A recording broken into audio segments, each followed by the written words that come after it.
Thank you very much. Thank you so much. And thank you to Ryan for the invitation.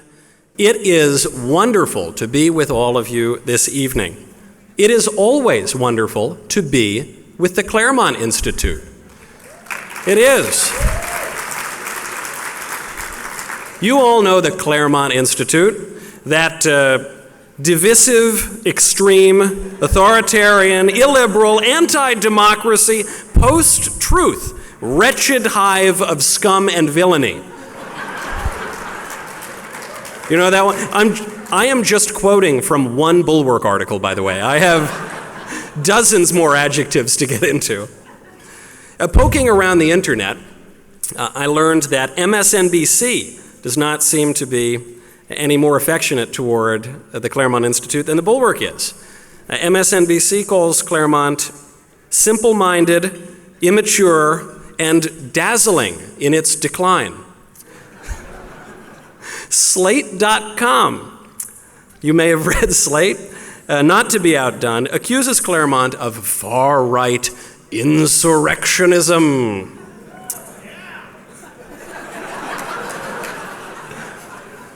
If you can judge a man or judge a group of men by his enemies, then the Claremont Institute must be one of the finest organizations in the country. Oh, it is. I read all those articles. I thought, I got to put Claremont to the top of my resume. That's going right in front of the Twitter bio.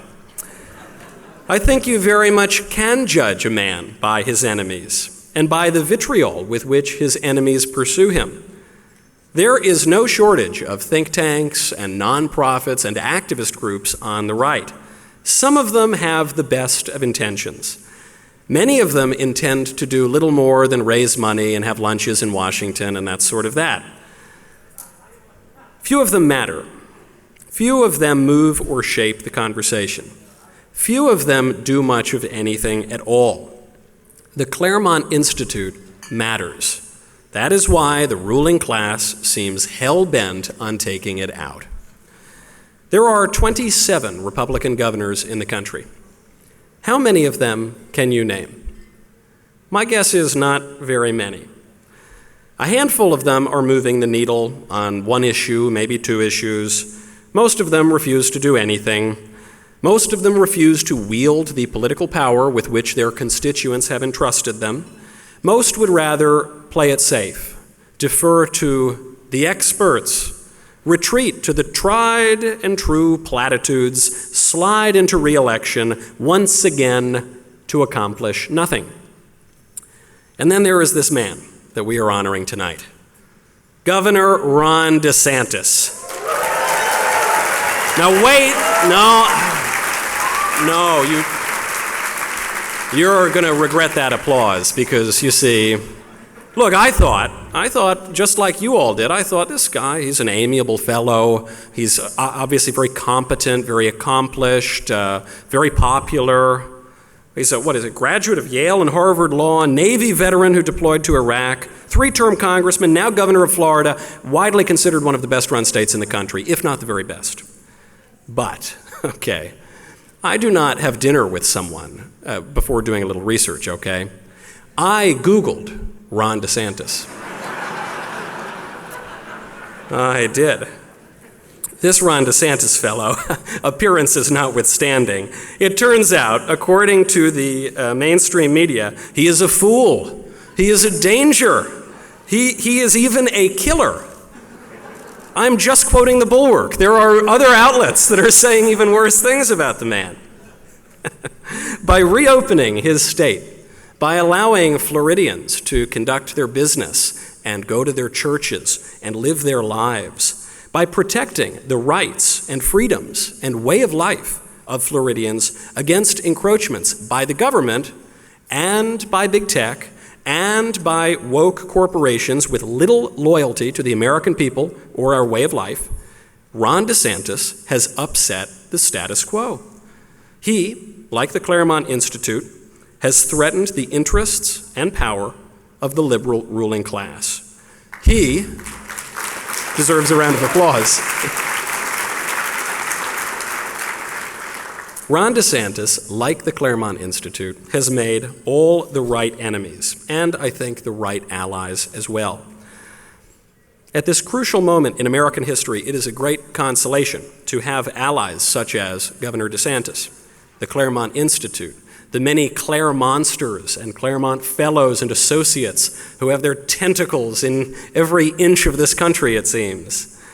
All of these people working to reshape American politics for the better. Indeed, I'm talking about every single person in this room and many people who are not in this room. The conservatives who matter today are not interested in losing with dignity. You may have heard that phrase. I don't like losing with dignity. In some misguided quest to win plaudits from the left. We conservatives today are interested in taking power back from a corrupt ruling class. In the immortal words, absolutely. In the immortal words of those political philosophers, Fallout Boy, apt for a toast, by the way, a champagne for my real friends and real pain for my sham friends. Very soon we will hear from Ryan Williams, president of the Claremont Institute, and we will be hearing from our honoree this evening, Governor Ron DeSantis. In the meantime, everyone, enjoy the fellowship, enjoy your meal. There will be more to come.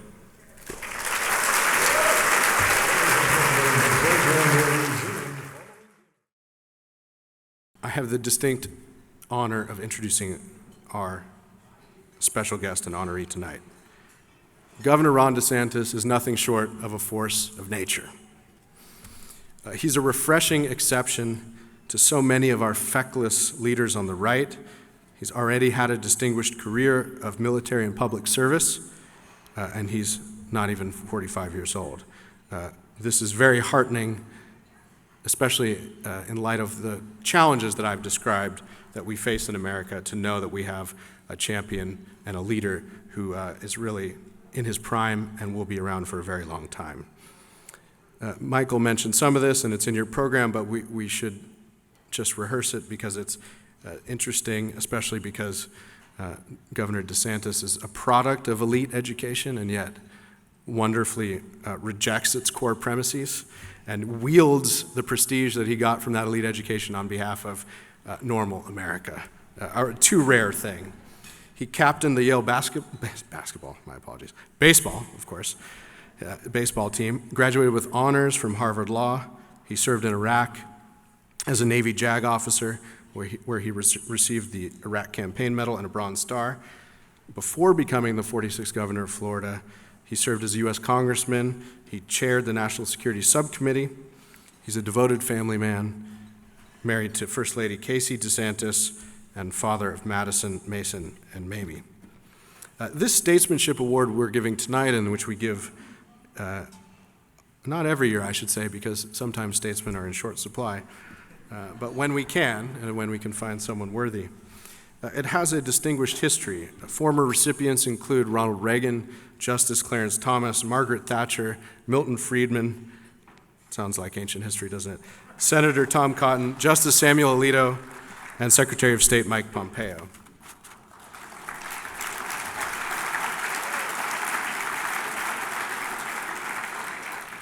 Statesmanship is a word overused and rarely understood, I would submit.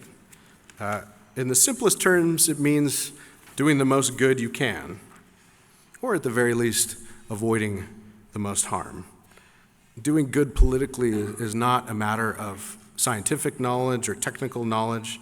It's the field of human action, of decision, adaptation to changing information and changing circumstances.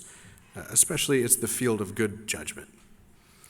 Ron DeSantis has shown these qualities in spades in his political career, and now especially, as we've all seen, over the last 3 years as governor of the third largest state in America. COVID was a test that so many governors failed. They gave in to so-called experts and health bureaucrats that were more beholden to the dominant narrative or authoritarian impulses or hysteria and overreaction than they were to the common good and to common sense. True scientific expertise is important in politics. It's invaluable to good governance, but it has to be ruled by politicians and statesmen rather than be rather than have themselves ruled by it. So it's been delicious to watch the collective mainstream media and political cycles of freakouts over Florida's COVID policies led by the governor, only to see him vindicated triumphantly a month, 6 weeks, or 2 months later. But his leadership and good judgment stretch, I think, well beyond the COVID response, and we ought to honor him for much, much more than that. In education policy, standing up against the 1619 Project and critical race theory, on matters of personal liberty versus bureaucratic nanny state authoritarianism, against encroachments by the increasingly this terrible combination of both incompetent and sclerotic, but nonetheless vicious federal government. He showed creativity, courage, perseverance, common sense, and good judgment almost at every turn. He also appreciates the importance of good rhetoric and symbols, and he has a good sense of humor, which you can see in the latest Floridian twist on the Gadsden flag, which I encourage all of you to Google. Something like "Don't tread on Florida," with a gator instead of a snake. I think most importantly of all, Governor DeSantis he's shown rather than told. He's acted rather than tweeted, and he's established himself as America's finest governor and a leader of the resistance against an increasingly totalitarian and hostile government and establishment. And for that, we're all made better, and for that, we honor him here tonight. And so please, join me in welcoming Governor Ron DeSantis to the stage, the recipient of our Statesmanship Award.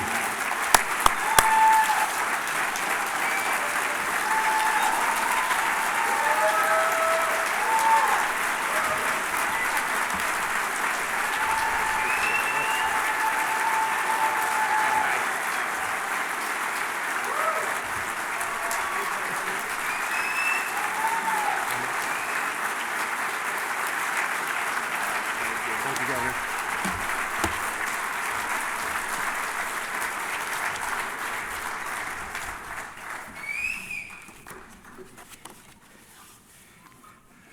Well, it's an honor to receive this award. I'm so happy to be here with all of these great patriots, and I'm especially proud that when I bring that award back to the state capitol, I will be doing so to the freest state in these United States.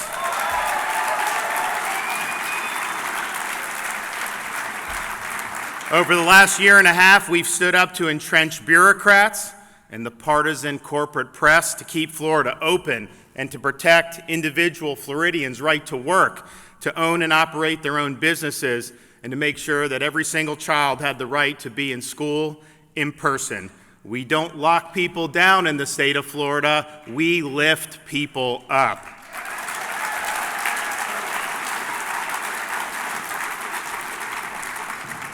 I want to thank Ryan for his introduction. I think he pointed out something that's very, very important. And COVID highlighted this, but it's really applicable in anything you do.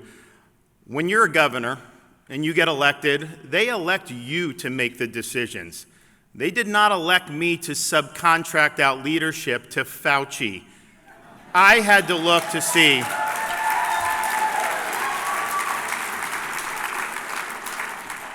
I had to look to see what needed to be done to protect the people of my state. Dwight Eisenhower in his farewell address, which is well known for warning about the perils of the military-industrial complex, and that was obviously a very astute observation. He also, though, in that farewell address, warned about the increasing prevalence of scientific research intermingling with government money. And he talked about there was a danger that public policy could be held captive by a scientific elite. He said the job of a statesman is not to allow policy to be held captive by one faction of society, but to harmonize all the competing interests and to make sure that you're leading on behalf of the entire, in his case, country, but in my case, entire state. And that's what we've done, and we did what was right. We looked at the data ourselves, and Florida is better for it. And it's not just on COVID that we've been standing out. Many of you may appreciate this being from California. Florida, we have the lowest per capita tax burden in the United States.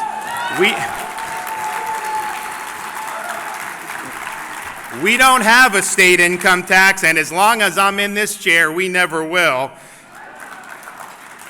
The closest state to Florida in population is the state of New York. Florida's now got about 3 million more people than the state of New York, and yet New York's state budget is over twice the size of the budget of the state of Florida. And yet, if you compare our roads and infrastructure and services, Florida is far, far superior. K through 12 education, Florida right now is ranked number 3 in education quality by Education Week, and I can tell you New York isn't even close to that. So we empower people, we treat them well, we respect the fruits of their labor, and the results are we do much more with a lean and efficient government than states like New York and California ever will be able to do.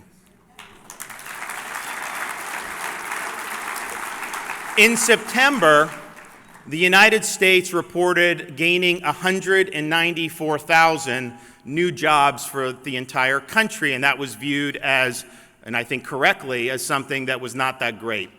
Of the 194,000 jobs created in the state in the month of September, 84,500 of them came from the state of Florida. Over 40% of the nation's jobs for a state with 6.5% of the nation's population.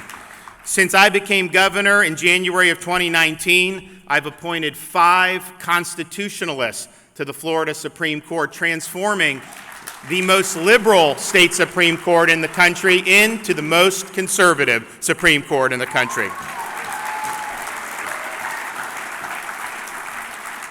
I've signed legislation banning sanctuary cities and protecting women's sports.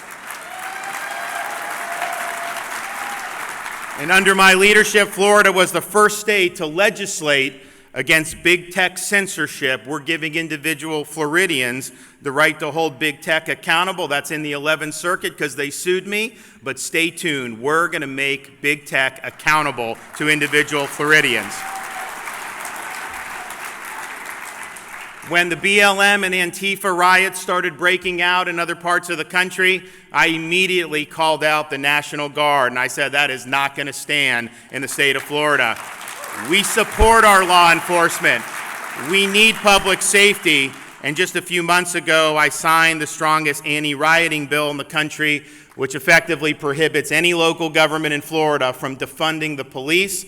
It also says to potential perpetrators, in Florida, if you riot, if you loot, if you engage in mass violence, this is not going to be like Portland where they take your mugshot, slap you on the wrist, and put you right back on the street. In Florida, if you riot, if you loot, if you're engaging in that type of activity, you're not getting a slap on the wrist, you're getting the inside of a jail cell.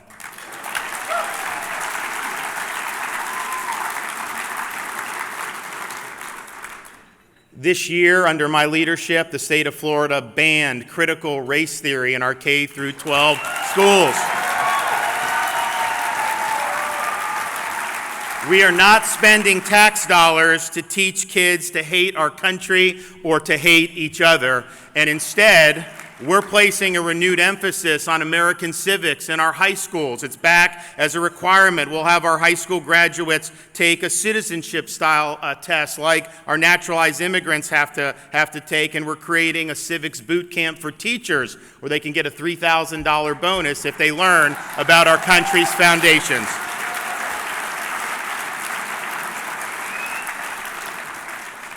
When I became governor, we had, in my election, a few problems in the election in a couple counties. We obviously had a long history of having election problems in the state of Florida, and I pledged to the people of Florida that one generation of botched elections was enough. And so, within my first few days of office, I accepted the resignation of Brenda Snipes, the supervisor election of Broward County. And I suspended the supervisor election in Palm Beach County, and then when COVID hit, we did not change any rules. We made no unconstitutional moves. We ran the election the way it should have been run. And by midnight on election night, we had 11 million votes counted. 99% of every vote was in. I think it took California a month to be able to achieve that. So we did it right. and we ran the most transparent and effective election in the country, but I also saw what was going on in other parts of the country, and so I told my legislature we need to make sure that we're ahead of the curve. So a few months ago, I signed legislation banning ballot harvesting in the state of Florida, banning mass mail balloting, strengthening voter ID requirements, and probably most important, we banned Zuckerbucks in the state of Florida. Florida has rejected the biomedical security state by banning vaccine passports, banning the forced injection of school children, and we will soon be holding a special legislative session to make sure no Floridian loses their job over COVID shots.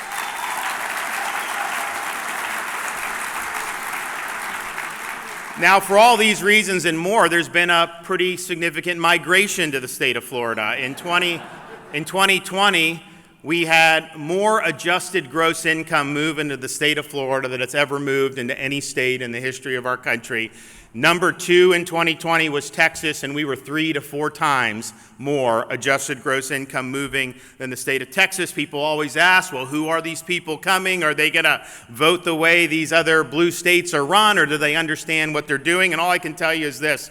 When I became governor in the state of Florida, there were 280,000 more registered Democrats than Republicans. And we've never had more Republicans registered in the state of Florida in our state's history. Today, that gap is down to under 10,000 registrations. And probably by the end of the month, or maybe even by the time we're done with this dinner, we will, for the first time in the history of Florida, have more registered Republicans than registered Democrats. It's not just people in blue states who noticed. What COVID did was it caused people from all over the world to look and try to find where were the locusts of freedom, particularly in the Western world. And so I get correspondence from people from all over the world. It's pretty incredible, not something I thought I would get when I first ran for governor. I got a letter recently from a fellow named Samuel in Australia, and he said, I quote, "There isn't much hope right now here, and many of us are fearful of what our leaders have in store for us. I look to you and your great state of Florida for hope during this dark time. Thank you for standing up for us."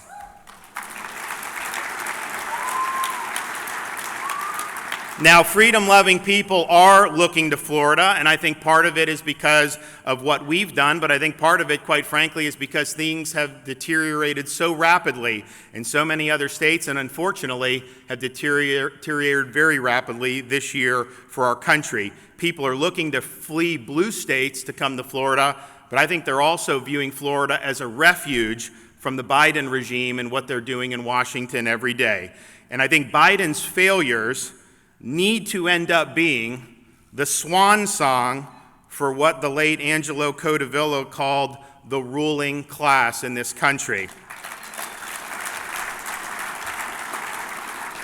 He saw this probably before anybody, but he was right on the money.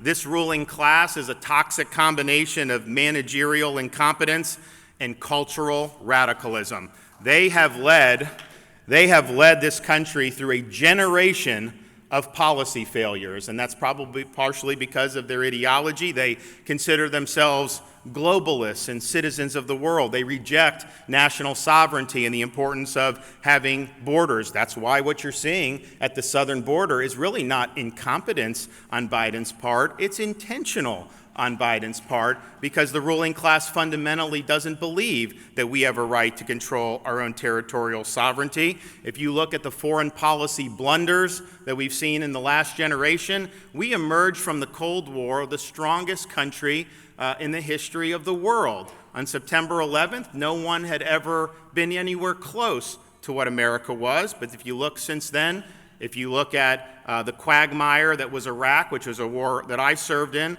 if you look at escapades like Libya, and if you look, of course, at the disastrous culmination of the Afghanistan conflict, our country, because of the failure of these ruling elites, we stand here poorer, weaker, and more humiliated than at any time in my lifetime. We look to be rivaled by China in ways that we would not have even imagined 30 or 40 years ago. This ruling class has done more to elevate China than any other group of Americans. They were the ones pushing for China to be in the WTO, to grant them most favored nation status. They were instrumental in eroding our own industrial base here in the United States, and that has caused our supply chains to be vulnerable to the whims of the Communist Party of China. And I can tell you, Beijing was watching what Biden did in Afghanistan, and you have not heard the last from that regime. They have Biden's number, and it's going to be a rocky 3.5 years from here on out. This ruling class, though, once you're in the club, you can fail upward. There's no accountability for these failures. I mean, just think about Afghanistan. Has a single person lost their job over the Afghanistan debacle? No. You look at malfeasance within the bureaucracy. It was actually surprising, because I was in Congress doing some of the misdeeds of the FBI. They actually, for a minute, held McCabe accountable. He was disciplined and lost his pension and all this stuff. Well, guess what? He was doing the bidding of the ruling regime, and so now you got Biden in there, and they've now restored all his pension and benefits, and so he's not held accountable. That's what they do. They take care of their own. Just look at what they do in terms of Anthony Fauci.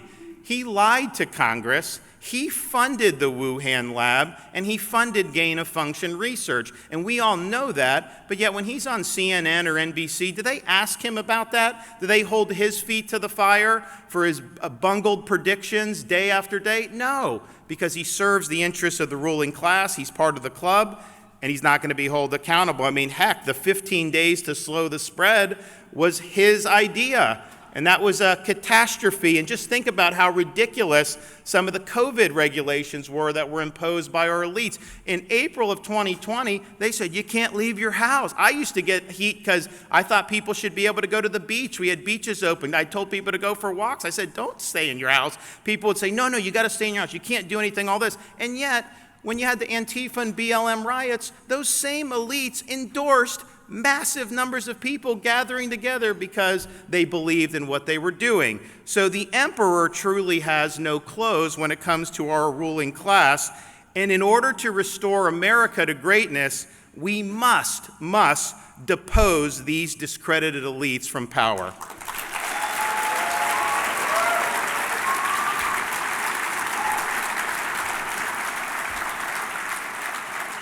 Now, our ruling class is guarded, almost the Praetorian Guard, is the corporate press.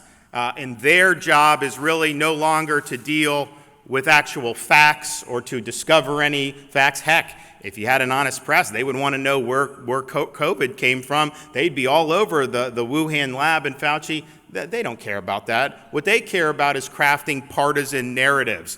And when there are facts that are inconvenient to the narratives, the corporate press will suppress it. If you speak out and challenge the regime narratives, they will smear you. So they gaslight, they're dishonest, and they're partisan, all in an effort to create a blizzard of lies to blind people to the actual truth. And they do it day after day after day. And they are more responsible than anybody else for dividing this country. And just think about what they did with the whole Russia collusion conspiracy theory. They rode that horse for over 2 years. I was in Congress at the time. I was one of the few who knew it was BS from the start. But they rode that for over 2 years. Because they didn't want to accept the outcome of the 2016 election, and they wanted to kneecap Donald Trump's presidency in the crib. And you know what? He was able to accomplish a lot, but he had to deal with that for 2 years of a feeding frenzy. And it was all based on lies. There was no factual basis for any of that. But that's what they do. They are not neutral fact finders. They are partisan enemies of anybody who deigns to oppose the ruling regime. And they need to be treated as such by conservatives going forward.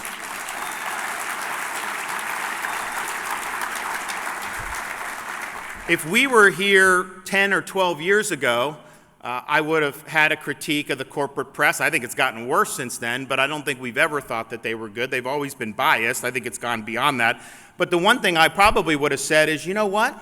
we don't really need to worry about that because we have access to social networks and different things online, and we can bypass them. And sure enough, when you started to see these things happen, the social networks and online activity, that was a mortal threat to these old discredited legacy media outlets. And they suffered from this. And Donald Trump used online very well and used social networks very well in 2016. Well, in the last 5 or 6 years, that's just not acceptable to the ruling class. And so we now have a situation where big tech, instead of offering open avenues of communication where like-minded people can share ideas, where you can spread ideas to people who may need to be enlightened, they don't serve as open platforms. They serve as enforcers of the national orthodoxy. They elevate these failed corporate media outlets as if they are the gold standard of truth in this country. And so big tech is not something that you can just say, oh, they're private companies, what are we going to do? First of all, they're monopolies that are exercising more power than any monopolies in American history. Certainly they're more pervasive in American life than the monopolies of the early 20th century. And so they needed to be recognized and treated as such. But also, they are doing this censoring at the behest of the regime. They are doing what they don't want. The CDC doesn't want you. Facebook will flag, or Google, or all these others. And so you can't have the federal government subcontract out censorship to a private company and say you just can't do anything about it. So I think some of what they do very well may be under the First Amendment, but at a minimum, we have to give people the ability to hold big tech accountable. In Florida, what we said was, you're committing consumer fraud on the public when you advertise as an open platform, get liability protection from the federal government, and then turn around and exercise editorial judgment based on purely philosophical perspective. So we're empowering the people in the state of Florida to sue big tech under our Unfair and Deceptive Trade Practices Act.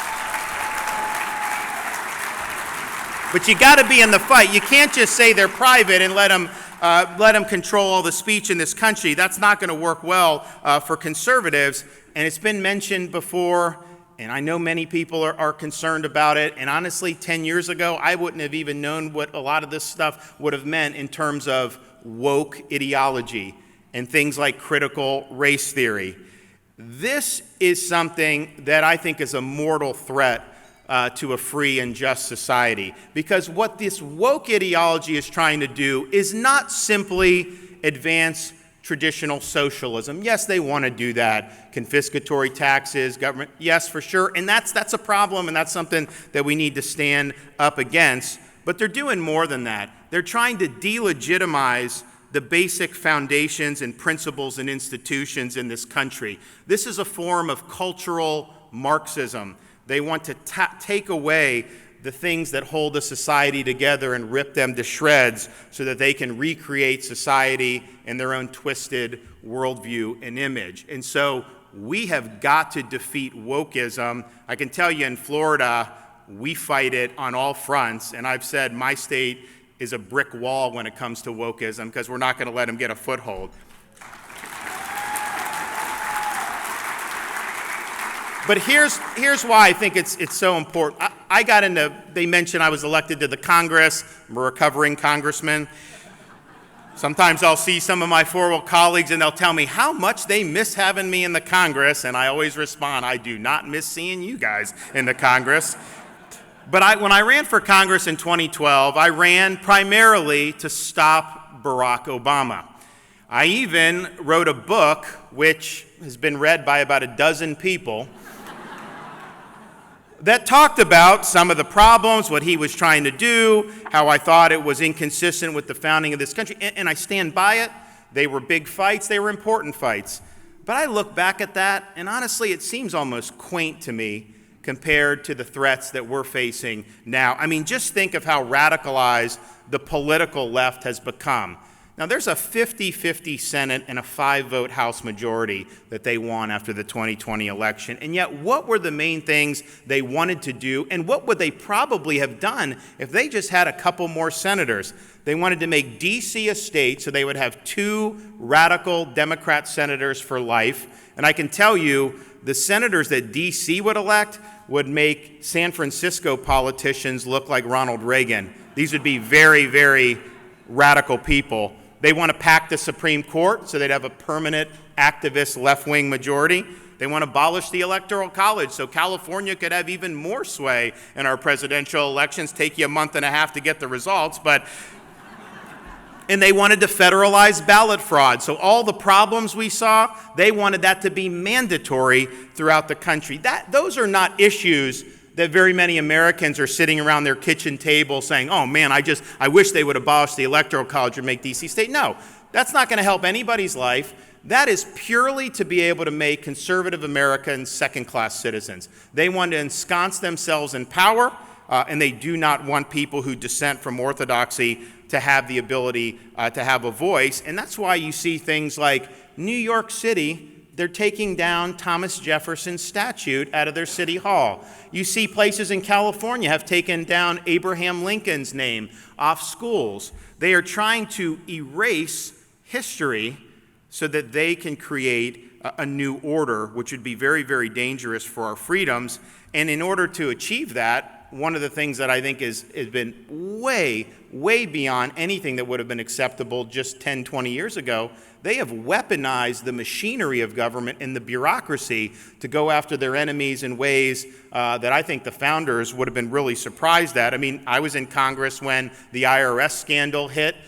Republicans didn't do a very good job of actually holding anyone accountable, but that was absolutely weaponized against conservatives. Of course, Crossfire Hurricane manufactured to be able to take out Donald Trump. And then most recently, you have the Attorney General of the United States sicking the FBI against concerned parents who are attending school board meetings because they're upset that these union-controlled school board members are imposing radical curriculum like critical race theory and forcing their kids to wear masks for 8 hours a day. So the stakes are very, very high. And you think your liberty is at risk, maybe you go into the courts of law and you can get it vindicated there. Yes, for Trump judges and some of those maybe, but I can tell you the Democrat judges, these Obama judges, if there's an issue of political salience to the ruling class that's before them, they will rule for the ruling class every single time, law and Constitution be damned. They are not going to defend your freedom. You look at corporate America and how woke they've become. And some of this with corporate America is that they are weak. These CEOs are weak. They don't want to have any controversy. So if an online mob descends on them, they think genuflecting is the quickest way to just put it behind them and move on. And for maybe 24, 48 hours, maybe that's actually true, but you genuflect once, they're coming back after you. So it's a terrible medium and long-term strategy, but it's something that they do because I think that they think there's no cost on the other side.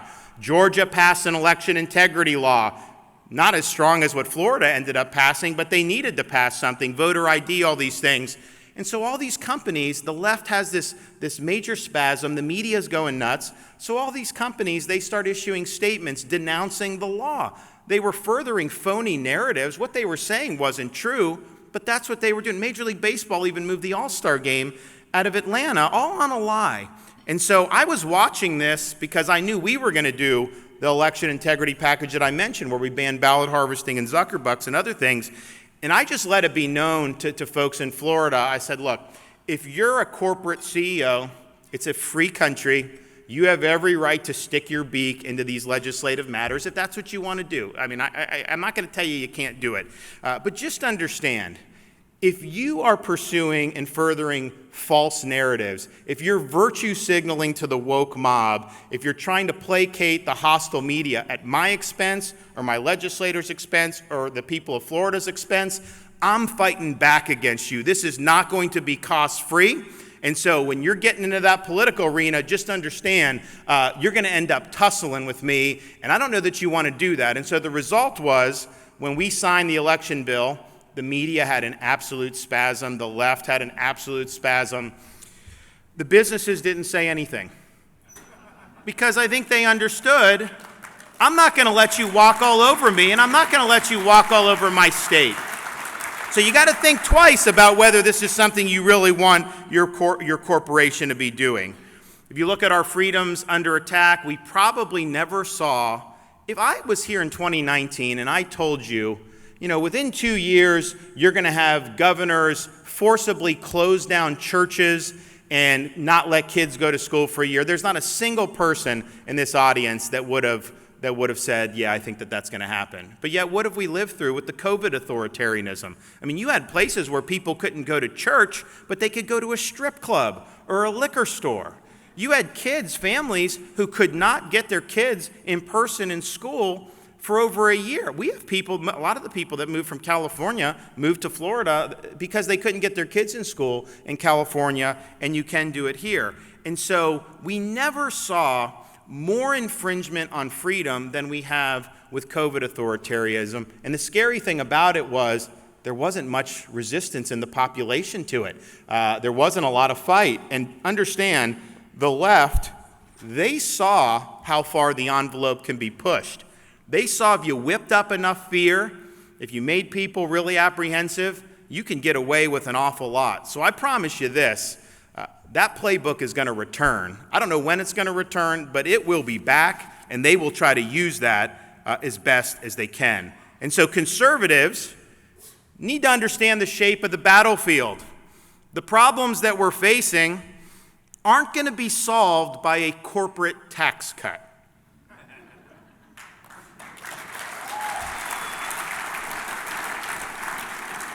Our goal really needs to be a renaissance of constitutional values that firmly realigns our country in line with the principles that make America unique and that leaves woke leftism on the ash heap of history.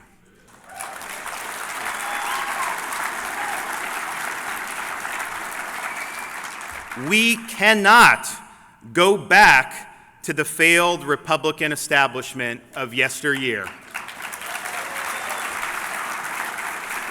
We cannot elect GOP office holders who are scared of the corporate press and who seek the corporate press's approval.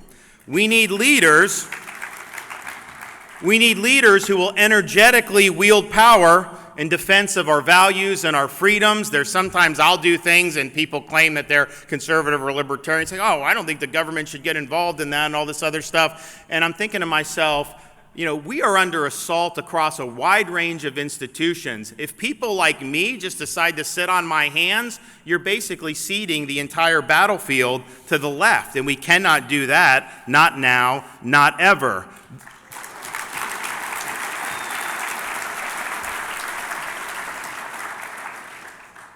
The more our society becomes unmoored from the truth, the more it will attack and defame anyone who speaks the truth.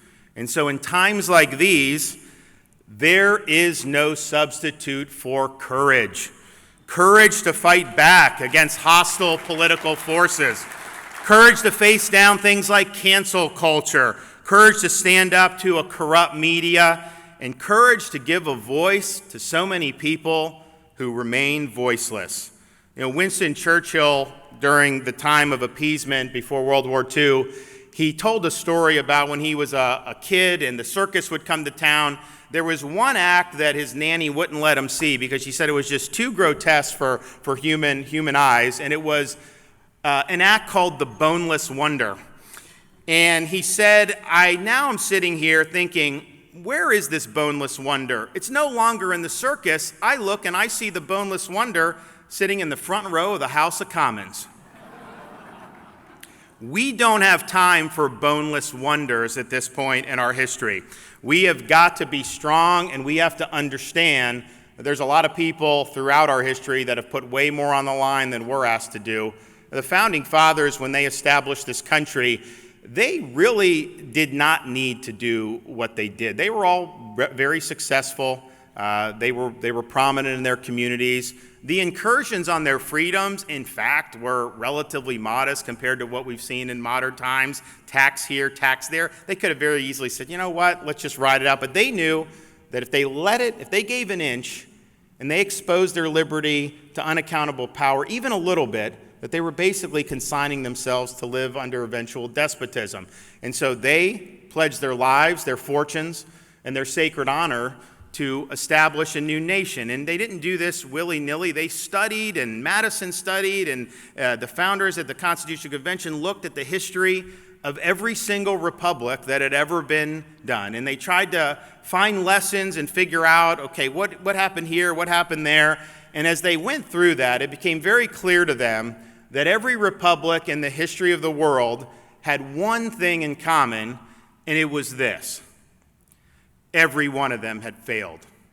And so they believed, and they were right, that it fell to the United States to determine once and for all whether people really could govern themselves, whether we could have a society based on God-given rights with a government that respects and protects those rights, a rule of law, government of law, not of men, or whether we'd be consigned to live under various forms of despotism for the rest of human history. And they put it all on the line, and now we're in a situation where when you stand for the right things, you need the courage because it's not easy.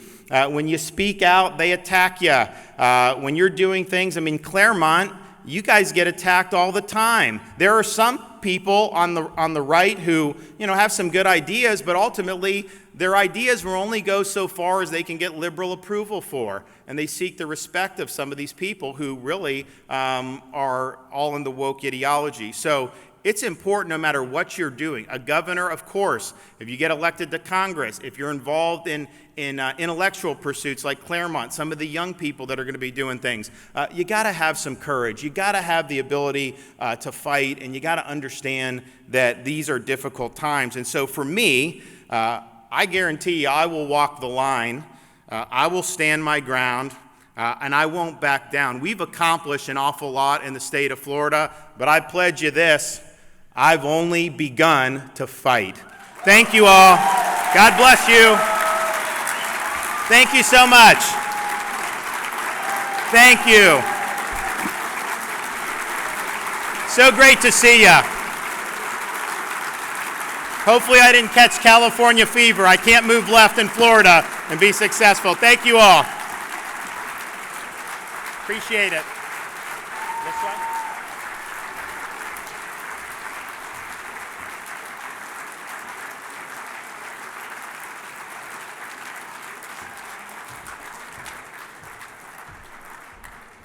That was terrific. That was terrific, it was. When I listened to Governor DeSantis speak, my first thought is, that is a guy who knows what time it is. He is. And I also am a guy who knows what time it is. I see that the hour is growing late. And historically, California has a big problem with traffic here in Southern California. So you're all going to hit traffic if you drove here tonight. If you took a boat here tonight, it turns out you're actually going to hit more traffic. You can thank Secretary Buttigieg for that. However you leave, traffic is going to be a minor challenge compared to what we have before us. The governor laid it out very well. Ryan has laid it out very well. We don't need to rehash it. We know what lays before us. We know that what is going to be required is much more of our effort, much more of our energy, much more clarity, much more of your continued support, for which everyone is so grateful, for those of you who have supported the Claremont Institute and the people on the right who are actually making a difference. So thank you all. Thank you for coming out tonight. Thank you to the Claremont Institute for its tremendous work. One hopes that next time we all gather, we will have gotten even further toward rebuilding our country. So thank you so much. God bless you all. God bless the Claremont Institute. And God bless the United States of America. Good night. Thank you. Board of Directors of the Claremont Institute, we thank you for joining us tonight and for supporting our mission to restore the principles of the American founding to their rightful preeminent authority in our national life. Good night.